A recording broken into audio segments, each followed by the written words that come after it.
பூங்காற்றே இங்கே வந்து வாழ்த்து, பூ போன்ற பிள்ளை முகம் பார்த்து பாராட்டி சொல்லு ஒரு பாட்டு, பால் போன்ற வெள்ளை மனம் பார்த்து.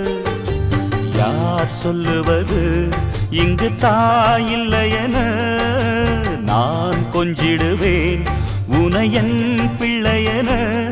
என்றும் வாடாமல் ராஜா நீ வாழ்க, பூங்காற்றே இங்கே வந்து வாழ்த்து, பூ போன்ற பிள்ளை முகம் பார்த்து.